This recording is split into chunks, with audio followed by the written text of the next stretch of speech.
8 de la mañana, 42 minutos. Seguimos con temas de actualidad. Es el momento de darle la bienvenida y de recibir al doctor Julio Medina, integrante del GACH, profesor y director de la Cátedra de Enfermedades Infecciosas de Facultad de Medicina de la Universidad de la República. Doctor, gracias por estos minutos con Arriba Gente. Buenos días, Lorena. ¿Qué tal? Un saludo a Humberto también y a la audiencia. Buenos días, doctor. Día a día estamos anunciando que llegamos a cifras récord, ¿no? ¿Cómo caracterizaría usted la situación que estamos viviendo en Uruguay en cuanto a la pandemia, con 12 departamentos en rojo, todos los que están al norte del Río Negro están en rojo? Cada día hablamos de más contagios, más personas cursando la enfermedad y también más personas en cuidados intensivos. Bueno, la situación es, creo que la población ya lo sabe. No sé si todos logran cuantificar la severidad del problema. Desde el punto de vista epidemiológico, de los números que usted está transmitiendo, la situación es grave ya desde hace varios días o semanas, y se empieza a tornar grave a nivel sanitario. Tenemos que buscar la forma a todos, los comunicadores, los científicos, la academia, de transmitir ese nivel de gravedad de distintas maneras, ¿no? Yo ayer comentaba en Twitter que cada 300 uruguayos en este momento, uno está cursando la infección o la enfermedad. Y eso es mucho. Cada 300 uruguayos uno está cursando la infección o la enfermedad en este momento. ¿Y eso qué implica? Implica no solo que van a haber algunos de ellos que van a ingresar a nivel hospitalario, a terapia intensiva, etcétera, sino que además toda la distorsión que se genera alrededor, a nivel familiar, a nivel de los colegios, en el caso de que tengan hijos asistiendo a nivel educativo, a nivel laboral, a nivel social, obviamente, con personas que están en aislamiento por tener la infección, pero también en cuarentena, a un enorme estrés en los testeos y rastreos por parte de los rastreadores, a un enorme estrés del sistema sanitario a la hora de hacer los test PCR, de procesarlos, de informarlos, y así podemos seguir. O sea, lo que las personas tienen que entender que esos números están diciendo mucho más que lo que se ve. Hay mucho más atrás de lo que se ve, y eso tenemos que buscar la forma entre todos de transmitirlo, ¿no? Doctor, usted advirtió que las medidas anunciadas por el presidente quizá eran insuficientes, pero también advirtió de la responsabilidad de cada uno de nosotros de aplicar algunas medidas, ¿no? ¿Dónde se encuentra ese equilibrio? Justamente pensando en las proyecciones, ¿no? Teniendo en cuenta la actual realidad que estamos viviendo. Bueno, esto a ver, el objetivo de todos los uruguayos tiene que ser ayudar a desacelerar la propagación del virus, ¿sí? Todos tenemos que ayudar en eso. No solo lo tenemos que hacer por un tema de seguridad y de riesgo individual, porque las personas nos estamos poniendo en riesgo, sino por nuestros seres queridos y también como una forma de colaborar con las personas más vulnerables, para colaborar con el sistema sanitario, para colaborar con la educación, para colaborar con la economía. En fin, tenemos una enorme responsabilidad como ciudadanos y todos deberíamos ir atrás de ese fin común, de un único fin. El enemigo número uno es el coronavirus, no hay otro, es él. Desde febrero del año pasado la OMS lo viene diciendo, lo venimos reiterando, es nuestro enemigo número uno, nuestro enemigo público número uno. Y tenemos que ir todos juntos hacia ahí. Ahora, eso es la responsabilidad individual, que es independiente de las decisiones que tome el gobierno, las tenemos que hacer nosotros. Y las tenemos que hacer todas juntas. Entonces, tenemos que estar ahora solo socializando con los convivientes, con quienes convivimos, con más nadie. No podemos socializar con más nadie, porque la situación es de mucho riesgo. El virus está circulando en la comunidad de una forma muy acelerada y ya ustedes lo habrán visto, los oyentes lo sabrán a esto. Cada vez más tenemos conocidos que lo están testeando por ser contacto. Pero eso ha ido aumentando, ya no solo por ser contacto. Algunos ya sabemos que tienen el coronavirus. Otros ya estamos teniendo ya la noción de personas cercanas que ya han requerido hospitalización. Y cada vez con 151 pacientes en CTI vamos teniendo cada vez más conocidos que están ingresando graves a una terapia intensiva, y ni que hablar de fallecidos. O sea, esa responsabilidad individual no nos podemos escapar a ella. Y también hay una responsabilidad del Ejecutivo de tomar medidas que no se tomaron y que las tienen que tomar, porque el virus no lo podemos frenar solo con las medidas de la población en este momento de la epidemia, no se puede lograr solo, ¿sí? ¿Qué medidas? ¿Medidas como cuáles, doctor? Para tener una idea hacia lo que se apunta. Pero Humberto, a ver, todos saben cuáles son las medidas, están publicadas por el GACH desde febrero, están todas, una por una, están detalladas. La población sabe cuáles son, y hay muchas, pero si quiere podemos ir a una sola. El ocio nocturno genera muchos contactos entre las personas en forma individual. Entonces no es momento, todo lo que es socialización, de eventos sociales, se tienen que frenar, no podemos seguir haciendo eventos sociales de ningún tipo. Y el ocio nocturno se tendría que terminar y habría que buscar la forma de gestionar mejor esto, porque estamos en un momento que no estamos gestionando la epidemia. El virus está llevando el comando de esto y no estamos pudiendo gestionar correctamente, no estamos en un margen de seguridad, no estamos cómodos para poder gestionar la epidemia a esta altura, estamos en un momento de altísimo riesgo. Entonces, hay cosas que hay que hacer y se deberían hacer. ¿Qué escenarios futuros entonces se nos presentan al día de hoy con este contexto que usted describía? Bueno, el escenario ustedes lo están viendo, ¿no?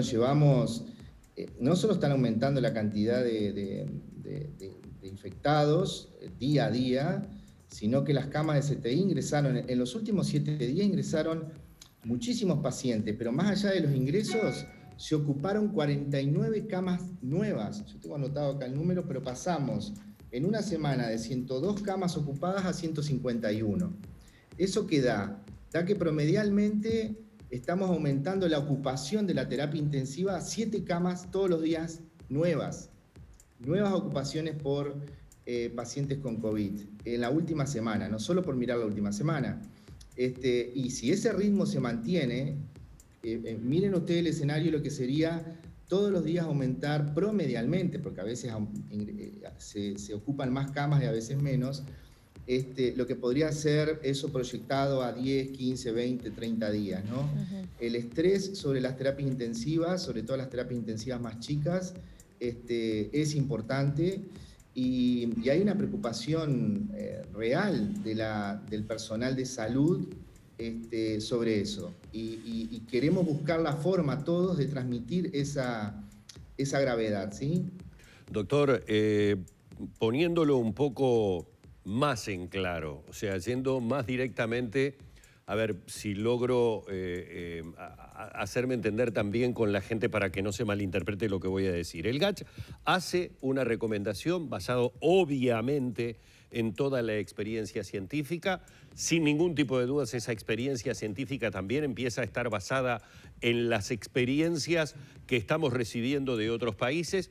Y vamos a poner el ejemplo claro. Usted habla del tema del ocio nocturno. Y aquí estamos hablando de las concentraciones que se dan en los fines de semana en determinados restaurantes, boliches, que por más que tengan limitados sus horarios, siguen teniendo actividad, siguen teniendo shows musicales. Hay espectáculos públicos que, si bien el gobierno dijo que no podrán superar las 400 personas, aunque el aforo del 30% lo permita, allí tenemos un punto. Pero yo le agrego, también si miramos la cantidad de contagios que se dan en diferentes instituciones deportivas, en el fútbol se está dando esa misma situación. ¿Deberíamos hacer un parate de ese tipo de actividades categóricamente hablando? Es decir, punto, no se pueden tener más salidas nocturnas, no se puede más ir a un boliche a escuchar música o a ver a alguien tocar porque los protocolos ya son testimoniales. Humberto, lo más difícil de esto es poder predecir lo que va a ocurrir 2, 3, 4 semanas para adelante, ¿no? Y ese es como el gran desafío de este virus, que tiene una enorme ventaja sobre nosotros, y es que el ritmo de transmisión muchas veces también está siendo llevado no solo por las personas que tienen muy pocos síntomas, sino por los asintomáticos, y ese es el gran secreto de este virus. Entonces, la interacción humana con personas que se sienten con muy pocos síntomas e igual interactúan entre otras personas, con otras personas, y los asintomáticos es lo que va llevando el ritmo de esta epidemia. Entonces, en forma genérica, cuando uno está en este momento de la epidemia, tiene que buscar que todo lo que sea bajo techo, de alguna manera, y que genere más interacción humana, hay que frenarla. Se podrán buscar distintos mecanismos, restringir horarios, restringir más aforos, cerrarlas del todo, los restaurantes, bares, etcétera, solo que sean para delivery, o uno ir a levantar la comida al lugar, etcétera. Todo lo que sea bajo techo tendría que ser restringido al máximo. Pero eso por una cuestión sencilla. Claro. El virus se transmite porque las personas inhalan el aire compartido con otras personas. Doctor, no hay mucha en los historia ámbitos con esto. laborales, porque usted menciona, bueno, socializar lo menos posible, pero también estamos socializando, compartiendo espacios en los ámbitos laborales, ¿no? El teletrabajo ha quedado, digamos, limitado a cierto porcentaje. Hay muchos trabajos que no se pueden hacer de forma remota. ¿Qué pasa en esos ámbitos? Donde, bueno, han habido inspecciones, pero a veces son difíciles de sostener las medidas, o los espacios físicos de las empresas no son adecuados para tener perfectas las medidas sanitarias correspondientes. Claro, hay cosas que son muy difíciles de cambiar. Digo, si usted tiene una estructura edilicia donde no tiene nada de ventilación, donde las personas están sentadas a 1 metro y tiene 40 personas sentadas en pocos metros cuadrados, la verdad que eso es bastante complejo, pero en realidad, cuando uno mira la mayoría de los lugares de trabajo, las personas podrían mantener cosas que son básicas. Tiene que haber circulación de aire en los ambientes laborales. Yo estoy cansado de ir a determinados lugares y que las puertas y las ventanas estén cerradas, o solo abren la ventana pero no abren la puerta, entonces no hay circulación de aire. Las personas, en lugar de hacer una reunión de 1 hora de trabajo, porque tienen que reunirse en un grupo, hacen reuniones de 3-4 horas. Bueno, limitemos el tiempo físico de interacción cuando uno va a reunirse con más personas, mejoremos la ventilación, usemos máscara. No existe estar tomando mate, bajándose la máscara, tomar mate, sacarse la máscara transitoriamente para tomar un café. Cuando uno está con personas, esto es bien sencillo, cuando uno está con personas que no son sus convivientes, que no son las personas con las que usted vive, tiene que estar usando máscara. No hay mucha vuelta con eso, ¿me entiende? Entonces, ¿qué pasa? Las personas a veces usan máscara, pero las usan mal, ventilan mal. Después, cuando van a almorzar o a desayunar o a merendar, es el momento de riesgo, se sacan la máscara y ahí empiezan a intercambiar y a dialogar, porque cuando se siguen, los rastreadores siguen los pasos a ver cómo se infectaron y quiénes son contactos, todo el mundo termina diciendo que interaccionaron a la hora de almorzar, a la hora de fumar un cigarro, a la hora de tomar mate, ¿se entiende? Entonces, y eso depende de cada uno. Bien. Y por supuesto que cada lugar, cada ambiente laboral debería proveer en lo posible un ambiente seguro para sus trabajadores, eso es evidente. También hay maneras inteligentes y creativas de cambiar las cosas. Por ejemplo, le voy a poner solo un ejemplo. En la cátedra de enfermedades infecciosas tenemos muchos docentes, posgrados, residentes, y como nuestros espacios físicos no nos dan para tener un ambiente seguro, hemos sacado sillas y mesas al pasillo.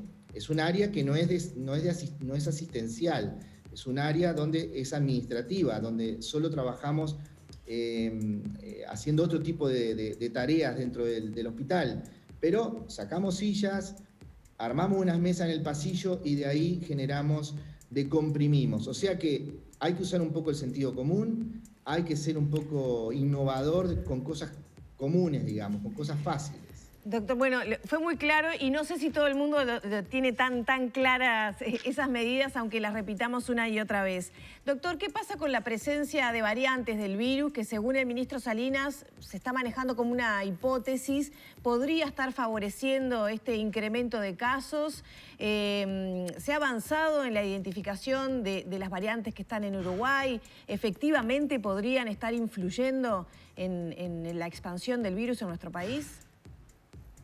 Mire, hay 4 variantes que se llaman variantes de riesgo. Es el mismo coronavirus, el SARS-CoV-2, pero que tiene determinadas mutaciones y que generan variantes nuevas. No son cepas nuevas, son variantes nuevas, y que hay 4 que nos preocupan a nivel global hasta el momento. 2 que fueron identificadas en Reino Unido, una sudafricana y la P1, que es la brasileña, que es de Manaos. O sea que nosotros en un país que estamos limítrofe y con ese flujo que tenemos de brasileños y de uruguayos hacia Brasil también, ¿no? Las dos cosas, tenemos una de las 4 variantes de riesgo a nivel global, la tenemos en Brasil y está en casi todo Brasil ya se ha aislado. Por lo tanto, la mayoría de los científicos no tenemos demasiadas dudas que esa variante P1 debe estar circulando en Uruguay.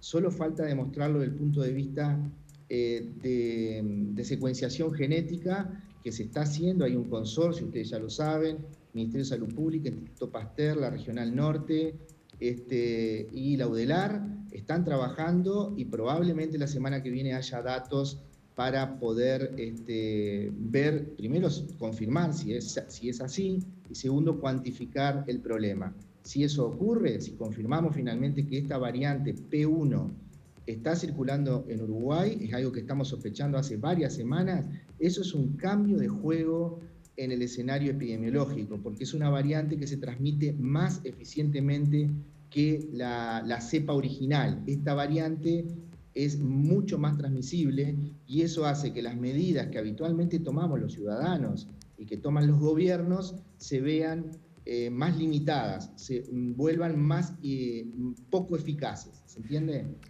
Eso amerita otras medidas, entonces que probablemente se me ocurre pensar que serían más restrictivas, por ejemplo. Sí, claro que sí, porque si usted tiene un virus que se transmite el doble de fácil, porque genera una carga viral, una carga de virus en la orofaringe mucho más alta, y eso genera más transmisión entre las personas, por eso le estamos diciendo a la población que se mantengan en su burbuja de convivientes, en lo posible que usen doble máscara, si una máscara adapta mal, que usen 2, pueden usar 2 máscaras quirúrgicas o una quirúrgica y una de tela por encima, y estar siempre en ambientes abiertos en lo posible, ¿no? Doctor, obviamente lo estamos escuchando con enorme atención en cada descripción que usted está haciendo, y mientras usted iba describiendo situaciones, yo iba repasando todos los errores que, por ejemplo, en la última semana pude haber cometido, y son innumerables. Porque el comportamiento a uno lo va llevando, a veces el comportamiento laboral. Usted hablaba claramente de que si no son convivientes, tienen que tomar estos recaudos y hasta sería mejor que no se vieran. Por ejemplo, lo voy a decir porque es algo que seguramente sucede los fines de semana en cientos de miles de hogares de todo el Uruguay. Hijos que van a ver a sus papás con sus respectivas parejas, pero que no viven en ese hogar con sus papás. Y a veces allí se da una interacción en ese domingo familiar o en ese sábado familiar o en ese asado, por más que seamos 4, no estoy diciendo que seamos 20, estoy diciendo que seamos 4, se da una interacción con quienes en definitiva no viven en nuestra casa. Pero también, y esto tiene que ver con el GACH, y acá va la pregunta, doctor, yo siento que está sucediendo algo dentro de la sociedad, que es que ve que hay como situaciones contradictorias. Mientras determinado tipo de aglomeraciones o marchas igualmente se pueden realizar, o hay gente que está en la playa, o hay gente que realiza determinado tipo de actividades y se ve notoriamente a través de los medios que es un montón de gente, yo no me puedo ver con mi familia. Entonces, yo también voy a transgredir esa norma, aunque sepa que está mal. La pregunta en concreto es, ¿no estamos siendo como contradictorios permitiendo algunas cosas que no se deberían cuando tratamos de poner el énfasis en que puertas para adentro de nuestra casa nos restringamos con determinadas cosas? ¿Se entiende lo que le quiero decir? Sí, no, como un mensaje dual, contradictorio, dice usted. Y bueno, sí, yo creo que la gente puede percibir eso. Ahora, el pueblo uruguayo es sabio, es un pueblo culto. Tendríamos que entender todos que lo que no hacen los otros por los demás, digamos, lo tenemos que hacer nosotros mismos.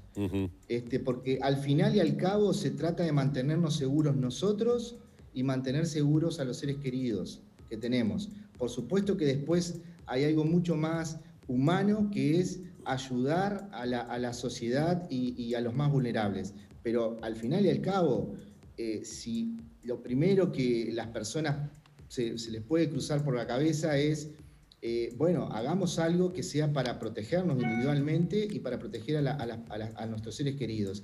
Y eso que usted dice de interacción entre distintos hogares, en este momento de la epidemia, así como está, no es recomendable que se haga, no es el momento de hacerlo. Claro. Hay que tratar de estar solo con sus convivientes, porque el virus se va a aprovechar siempre de esa situación y alguno que esté asintomático va a infectar. Por eso hay tantos brotes intrafamiliares. Claro. Ahora, las personas no adquieren el virus de la nada, las personas adquieren el virus en distintos ambientes y después lo llevan hacia su casa, ¿se entiende? O sea, el virus no es que esté adentro del dormitorio. Las personas en algún lado adquirieron el virus y después lo llevan hacia su casa, hacia su domicilio.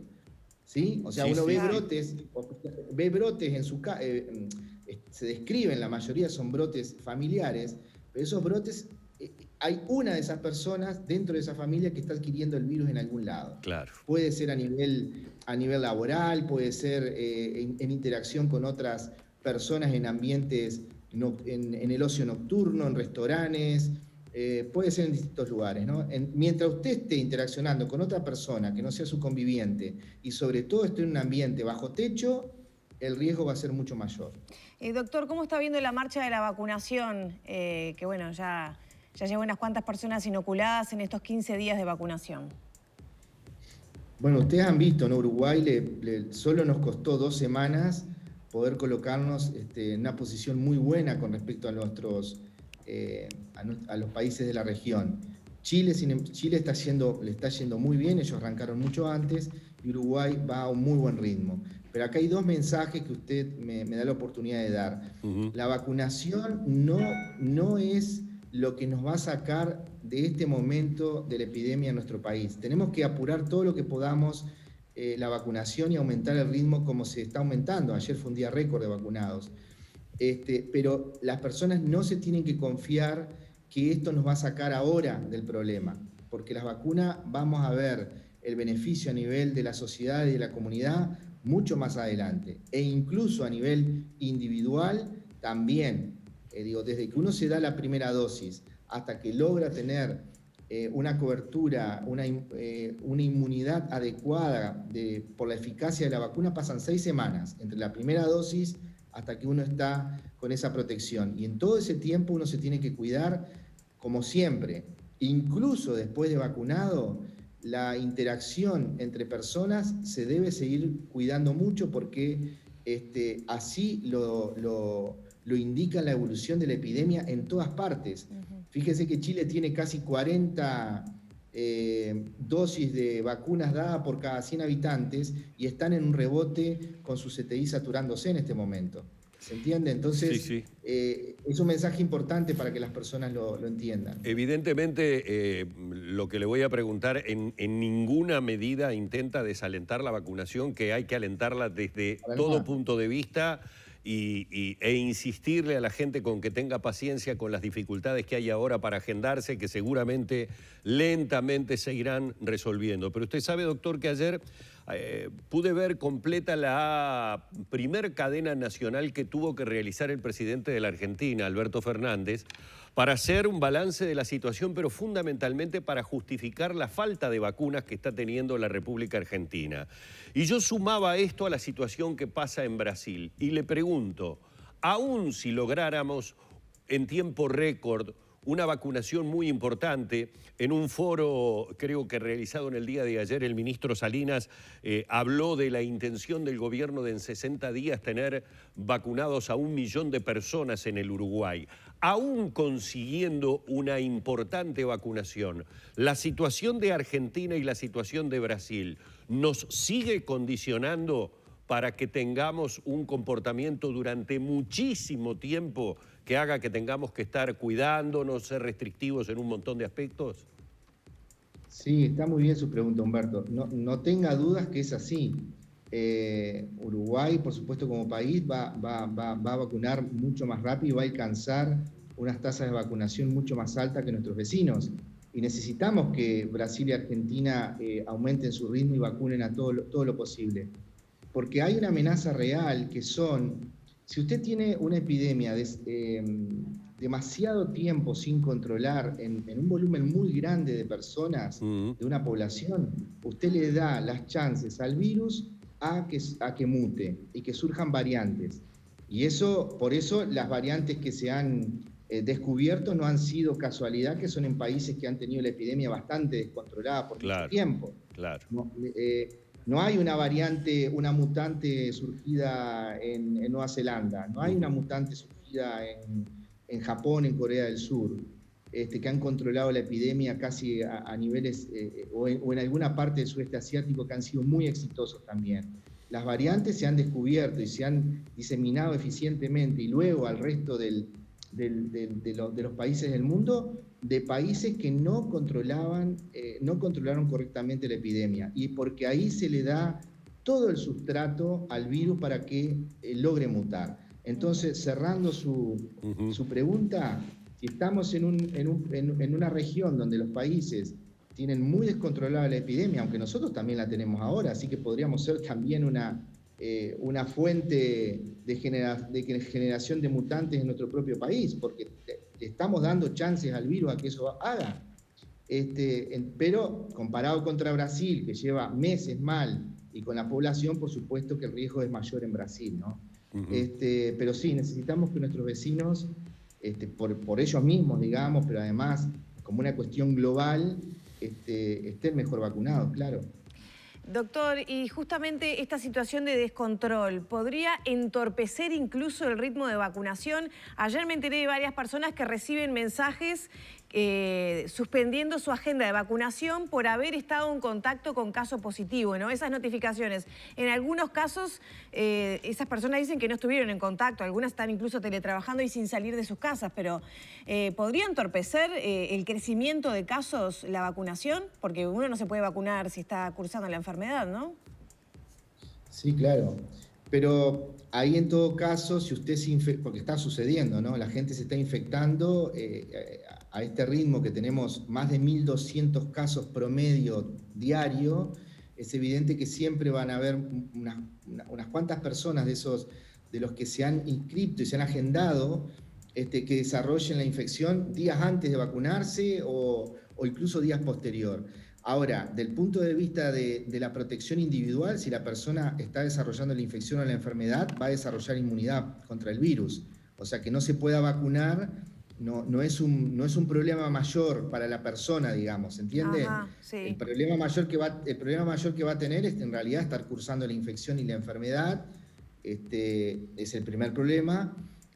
Pero no es que va a quedar sin inmunizarse, porque la inmunidad la va a lograr por el virus, pero sí que cuanto más casos haya en el país, se genera un trastorno, porque usted puede también tener personal de vacunación, vacunadores que se infecten, puede tener, hay bastantes preguntas con respecto a esto, si se infectan antes, qué es lo que va a pasar, se genera bastante estrés, o sea, se estresa mucho el sistema. Que eso implique que baje el ritmo de vacunación, yo creo que probablemente no, porque se ha hecho una gestión para lo que es la implementación y poder vacunar, estoy hablando de ese pedacito de la gestión, que parece funcionar muy bien. Ayer se vacunaron más de 30.000 personas, ¿no? Claro, ¿qué pasa si me contagio entre una dosis y la otra? Cuando me dé la segunda dosis, ¿podría tener alguna reacción especial por tener, digamos,